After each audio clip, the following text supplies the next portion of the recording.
A sociedade judaica era uma sociedade agropastoril. E por isso, Jesus usa no Evangelho de hoje a figura do bom pastor para falar de si.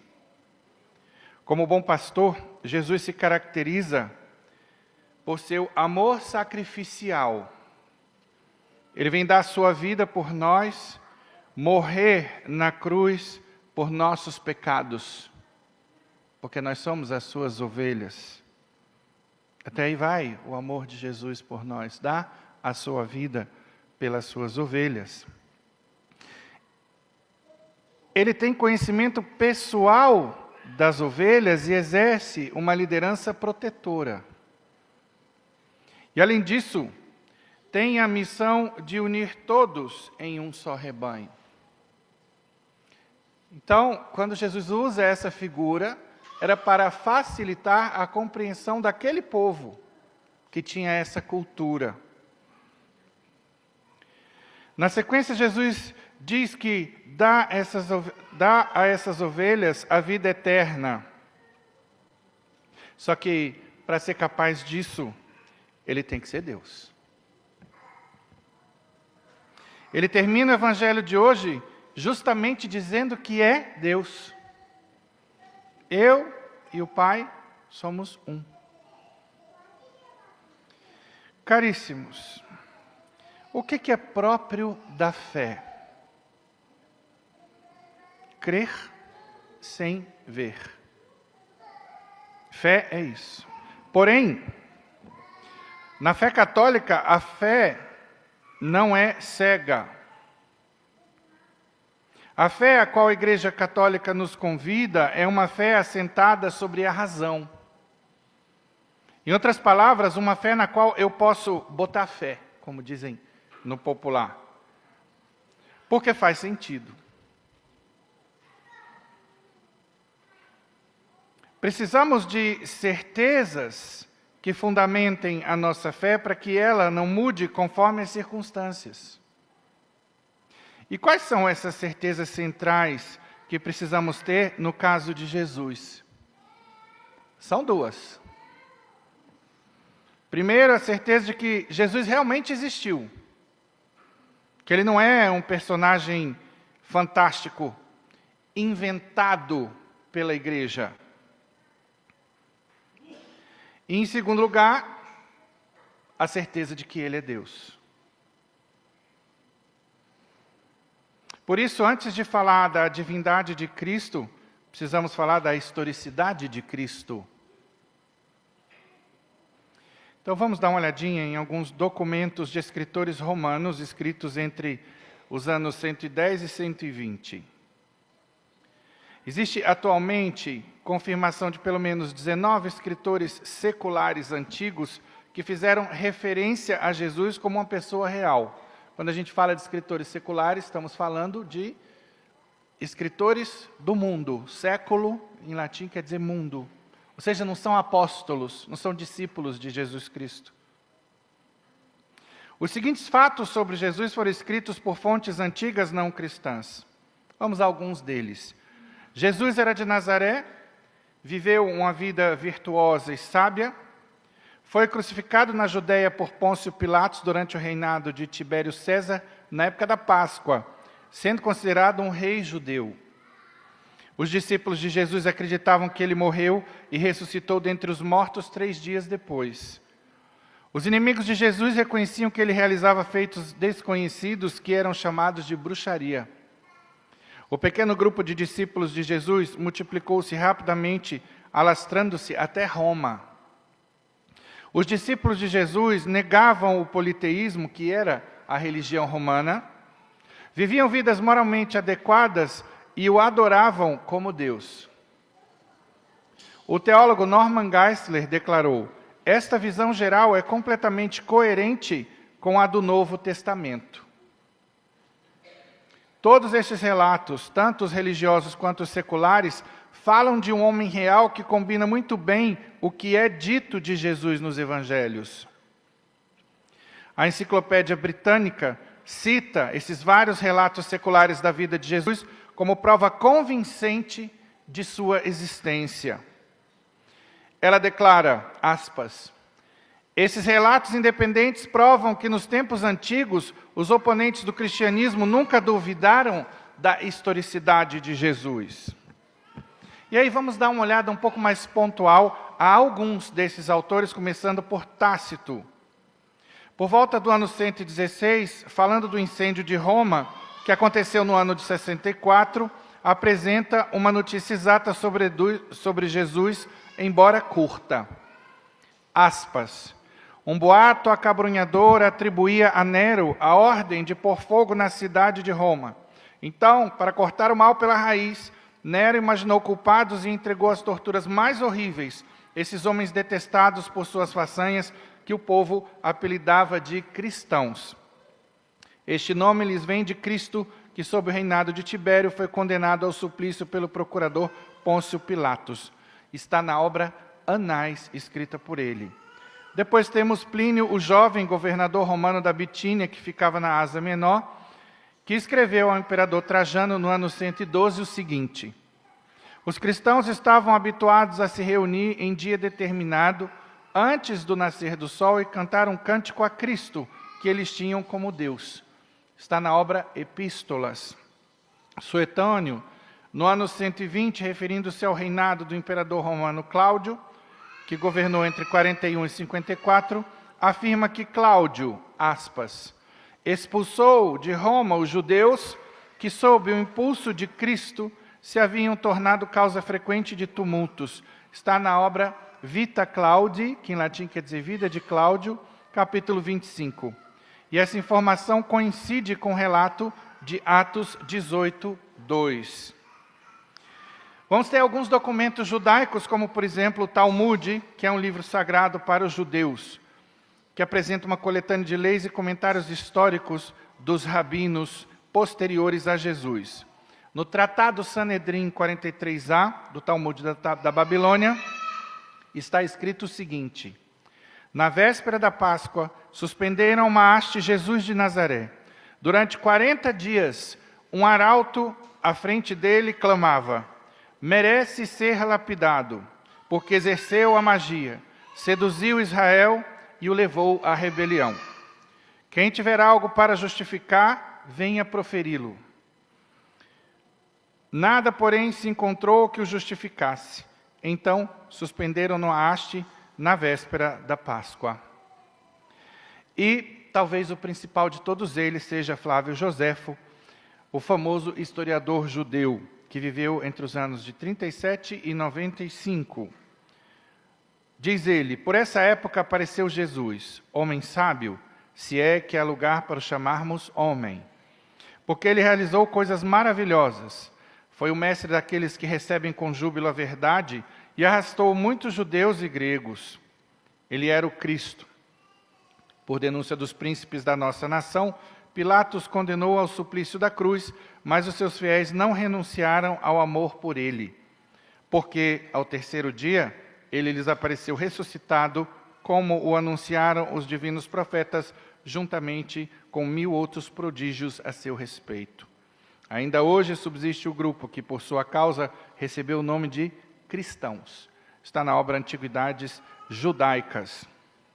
Bom, na Bíblia, existem cerca de 300 referências proféticas sobre o Messias de Deus que se cumprem em Jesus Cristo. A historicidade e a divindade de Cristo são, portanto, os pilares da fé católica. Eu fiz questão de mencionar aqui alguns pontos, porque para que os fiéis saibam que existe uma base. Quem quiser pode pesquisar um pouco mais isso. E fiz isso por quê? Porque a própria historicidade de Jesus é atacada. Nós vamos ver aí canais famosos que sempre vêm colocar em dúvida a fé cristã. Estou falando de History Channel, estou falando de National Geographic, eu estou falando de Galileu Galilei, né, Revista Veja, Correio Brasiliense. Nós já vimos vários veículos de comunicação de massa, de alguma maneira tentando insinuar ou que Jesus não existiu, ou que Jesus não é Deus, não é? Enfim, sempre tem algum tipo de ataque à nossa fé. Esses ataques costumam sair sempre, pelo menos pelo que eu tenho acompanhado, ou perto do Natal, ou perto da Páscoa. Isso é curioso. Lançamentos de livros contundentes contra a fé, livros ou filmes, costumam sair nessa época e não é por acaso. O diabo não dá ponto sem nó não, moçada. Bora lá. Qual é a diferença entre Jesus, Siddhartha Gautama, o Buda, Allan Kardec, Maomé, enfim, esses fundadores de outras religiões? Bom, Jesus disse ser Deus, no Evangelho de hoje isso está claro, eu e o Pai somos um, mas não só disse, senão que também provou ser Deus. Vejam que Jesus desafia a medicina por sua concepção sobrenatural. Então, Jesus não é filho de São José e Nossa Senhora. Quem fecundou a Virgem Maria foi o Espírito Santo de Deus. Jesus desafiou a química por ter transformado água em vinho, a física por ter caminhado sobre as águas, a matemática por ter dado de comer a 5.000 pessoas com apenas 2 peixes e 5 pães, as leis da natureza por ter parado os ventos e as tempestades, as leis da medicina fazendo surdos voltarem a ouvir, mudos voltarem a falar, cegos voltarem a ver, paralíticos voltarem a andar, e ainda ressuscitando Lázaro, o filho da viúva de Naim, e a filha de Jairo. Não bastasse esses milagres que nenhum outro homem ou mulher fez, Jesus morreu na cruz e ao 3º dia ressuscitou. Então essas são as credenciais de nosso Senhor Jesus Cristo, porque nem Siddhartha Gautama, nem Maomé, nem Allan Kardec, nem nenhum outro líder espiritual, fundador de qualquer religião, realizou estes prodígios. Jesus não tinha curso superior e o chamavam de mestre. Não era general, eles chamavam de Senhor. Nenhum personagem histórico inspirou tantas pessoas. Nenhum personagem histórico revolucionou tanto a história da humanidade como Jesus. E aí eu vou falar de alguns exemplos. Comecemos por nossas congregações religiosas, o bem que os nossos religiosos e religiosas têm feito no mundo. Por exemplo, os vicentinos cuidando dos pobres, os missionários e missionárias da caridade cuidando dos mais miseráveis dentre os miseráveis, os orionitas cuidando dos multideficientes, os salesianos e lassalistas cuidando da educação dos jovens. Então, qualquer necessidade humana é atendida pela providência divina através de quem? Dos nossos consagrados. Já repararam isso? Isso é algo digno de nota com relação à nossa igreja. Jesus também tem inspirado vários best-sellers. Nenhum personagem inspirou tantos best-sellers como nosso Senhor Jesus Cristo. Vou citar algumas obras. Jesus Seal, por exemplo, Jesus Presidente. Se eu não me engano é de Laurie Beth Jones, que também escreveu Jesus, o maior líder que já existiu. Mark Baker, Jesus, o maior psicólogo de todos os tempos. Augusto Cury, Análise da Inteligência de Cristo. Inclusive, ele era ateu e se converteu ao cristianismo estudando a Bíblia. E é interessante ver também um dado. Normalmente, grandes cientistas, eu estou falando aqui de Alan Sandage, que foi contemporâneo de Edwin Hubble, lá do telescópio, aquele famoso astrônomo. Estou falando aqui de Francis Collins, pai do projeto Genoma. Esse pessoal se converte não ao budismo, não ao espiritismo, não a outras religiões, com respeito devido a elas. Eles se convertem a Cristo Jesus. Então, o que esse cara tem que os outros não têm? É isso que nós estamos mostrando aqui, o diferencial de nosso Senhor Jesus Cristo. Então, Jesus é um personagem histórico. Agora vamos analisar um pouco mais a sua divindade a partir do que ele diz.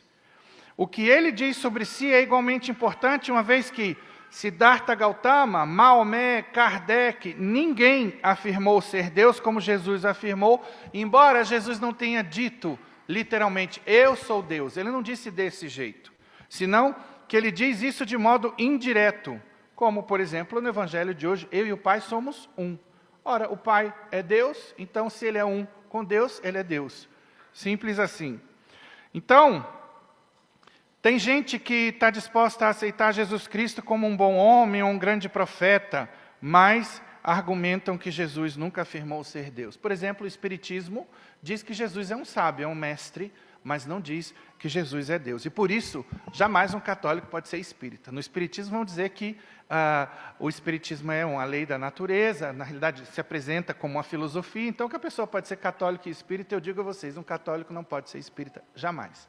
Aceitar o espiritismo significa negar toda a obra salvífica de nosso Senhor Jesus Cristo. Quem tiver mais dúvidas, depois me procure, e eu provo isso para você particularmente. Bom, as evidências indicam que desde os tempos dos apóstolos, Jesus era adorado como Senhor. Após a morte dos apóstolos, vários líderes da igreja do século I e II escreveram sobre a divindade de Jesus.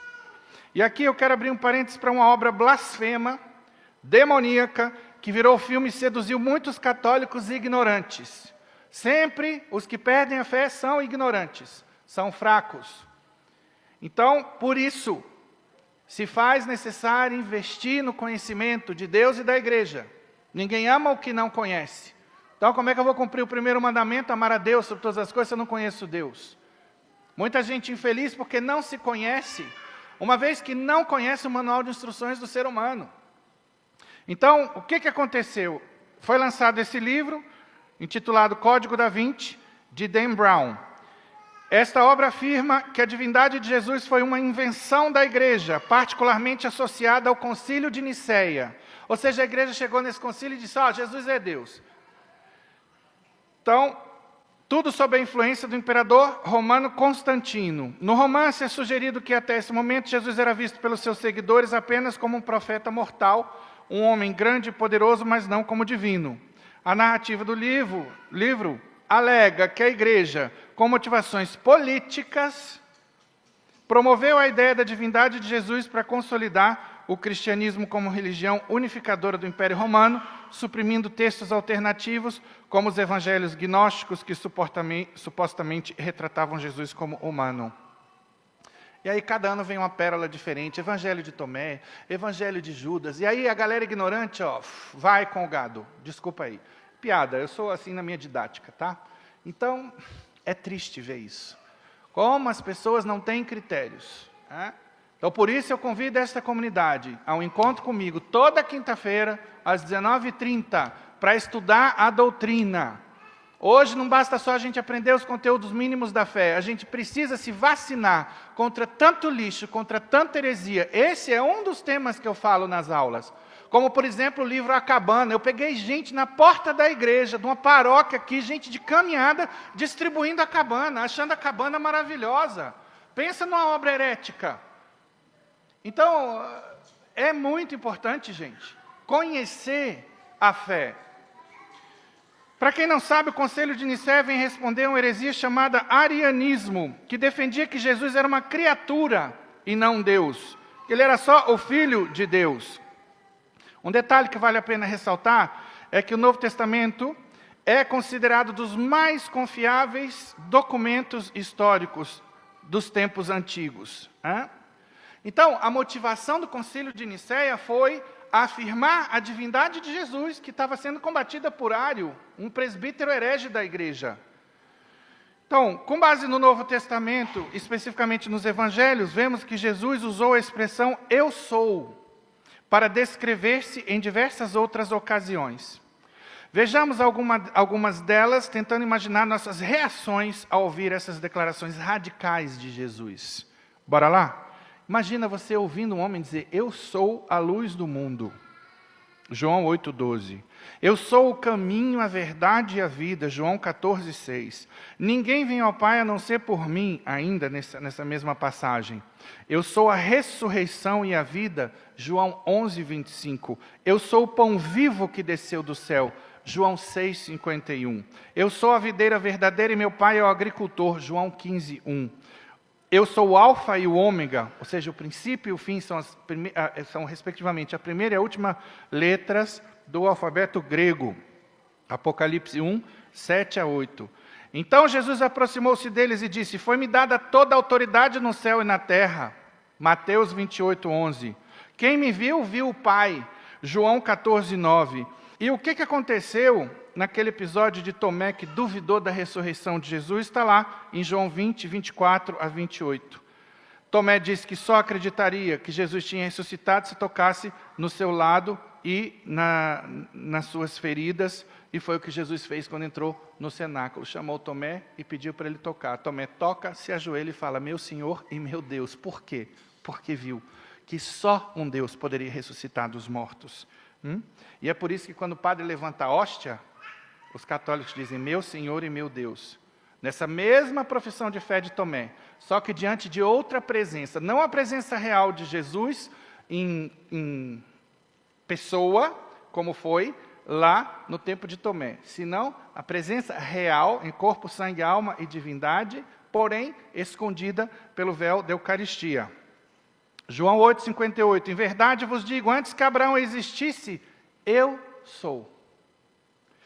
Então, a Bíblia lhe aplica atributos divinos, como, por exemplo, Senhor dos Senhores, Apocalipse 17, 14, Rei dos Reis.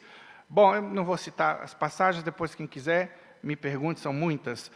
Juiz, cabeça da igreja, fundamento da igreja, e ele provou ser Deus também por outros milagres que ele fez, além desses que eu mencionei, a saber, andou sobre as águas sem afundar, curou leprosos,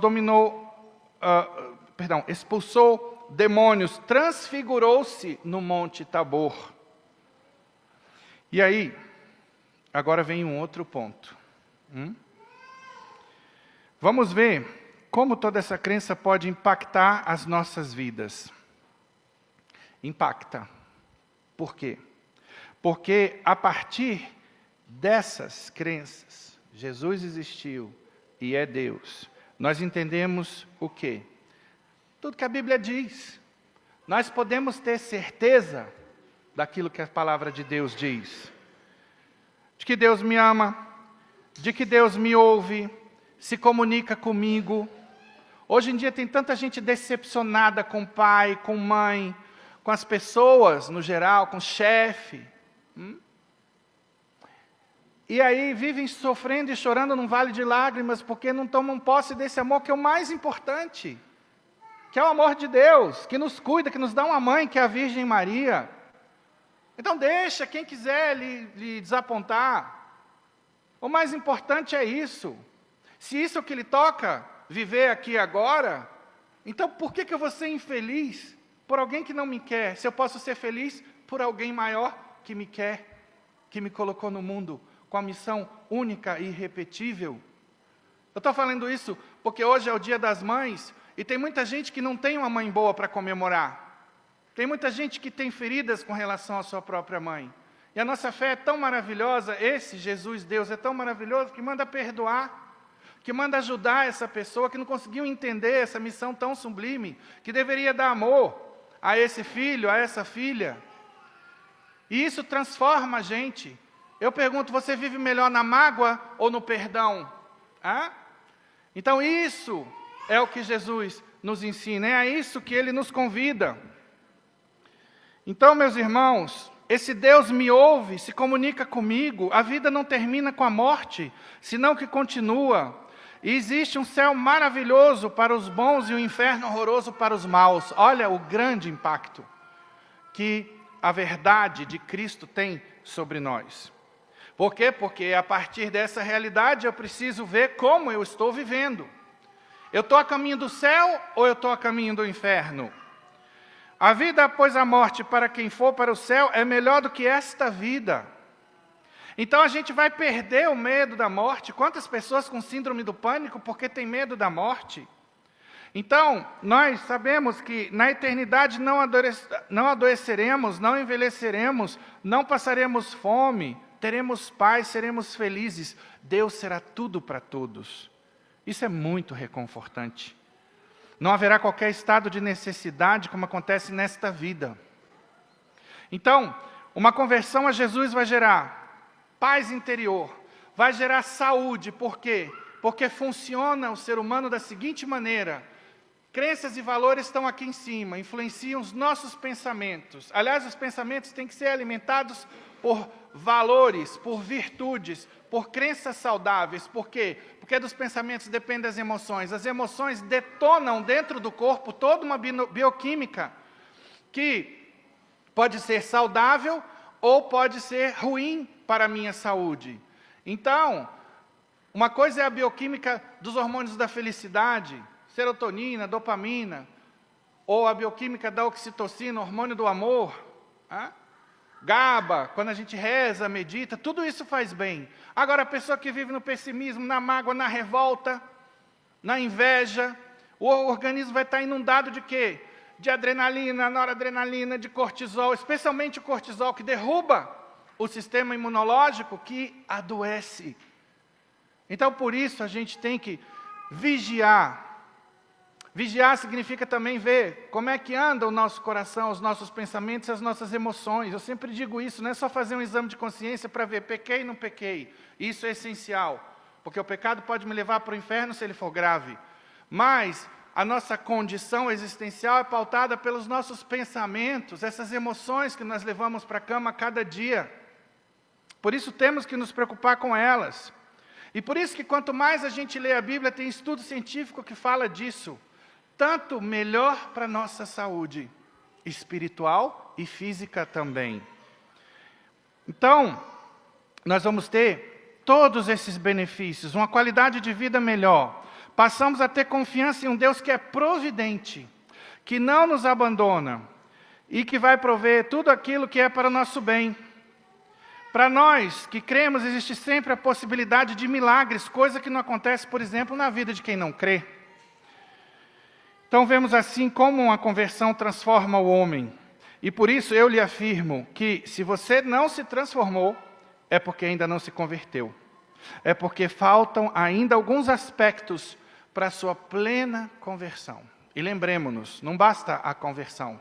Que a conversão acontece quando eu saio do mundo. E a conversão é um processo contínuo, é a cada dia que eu vou tirando de mim o velho homem e a velha mulher. Num segundo momento, eu tenho um processo de santificação, que é quando eu tiro o mundo de mim. Agora, quantos católicos mundanos? Chega no fim de semana, a criatura se embriaga, só escuta música pagã. Cada música mais imoral do que a outra, funk. Católicos e católicas que vivem exibindo o corpo. É fio dental, biquíni asa delta, é sunga, é só exibicionismo, que leva outras pessoas a pecado. Então, como é que fica? Que católico é você? Que católica é você? Os paradigmas têm que mudar. Os valores têm que mudar. As atitudes têm que mudar. É muito bom olhar para Jesus como um bom pastor que vem atrás de nós quando nos desgarramos do rebanho. E quanto a este papel de Jesus como bom pastor, quero terminar essa homilia lhe fazendo duas perguntas. Primeira, quantas vezes o Espírito Santo nos toca, nos convida a sermos pessoas melhores e nós ficamos surdos a seus apelos? Vamos recordar aquilo que Santo Agostinho, doutor da igreja, nos ensina com tanta sabedoria. Deus que te criou sem ti, não vai te salvar sem ti. Deus não precisou de você, não precisou de mim para nos criar, mas Ele precisa da nossa cooperação com a graça para nos salvar. Não adianta Deus me inspirar o bem se eu não disser sim a esse bem que Deus me inspira. Se eu não quiser agir. Então, essas moções, para que eu me torne uma pessoa melhor, tem que virar ação. Agora, tem quem prefira escutar o inimigo e optar pelo pecado. Segunda pergunta. O que você dá em troca por amor a este bom pastor? Você vem à igreja somente para ser servido? Ou também serve a igreja no dízimo, em alguma pastoral? Tem gente que vem à igreja como quem vai a um mercado. Coloca o carrinho lá, põe os produtos que lhe servem e vai-se embora. Não conhece ninguém na comunidade. Aí um belo dia vai a uma igreja evangélica, ganha do pastor uma Bíblia, porque normalmente quando a gente é convidado, tem toda uma estrutura pronta para receber. O que em si é uma coisa muito boa, não estou criticando isso não. Eu estou criticando esse católico emocional, que porque ganhou uma Bíblia, porque chamaram ele pelo nome e foi convidado no final do culto para um café com bolo, isso eu nunca recebi na igreja católica. Aí eu falo, ao invés de você criticar a igreja católica, criatura, por que não chega para o padre e fala, olha padre, eu tive num culto e fui recebido com a Bíblia e um café e um bolo, a gente podia fazer isso na paróquia. Olha a diferença. Ao invés de maldizer as trevas, acenda uma vela. Isso é que a gente tem que fazer. Agora estamos aí, numa sociedade de gente que reclama, mimimizenta, que não ajuda a construir nada, que só destrói. Esse é o trabalho de Satanás, a crítica destrutiva. E tudo que ele quer é isso, pessoas volúveis, emocionais demais. Nós, católicos, aprendemos que o caminho do amor é o caminho do sacrifício. Então, meus irmãos, como comunidade, nós temos que nos conhecer, nós devemos nos amar, saber as necessidades uns dos outros. É o que todo padre tenta construir na sua paróquia. Agora, os fiéis precisam colaborar, estando ali, sendo presentes, assíduos, se oferecendo para ajudar, porque assim, juntos, nós construímos o reino de Deus. Lembremos-nos que mais importante do que estar na igreja é ser igreja. Você é igreja? Louvado seja nosso Senhor Jesus Cristo.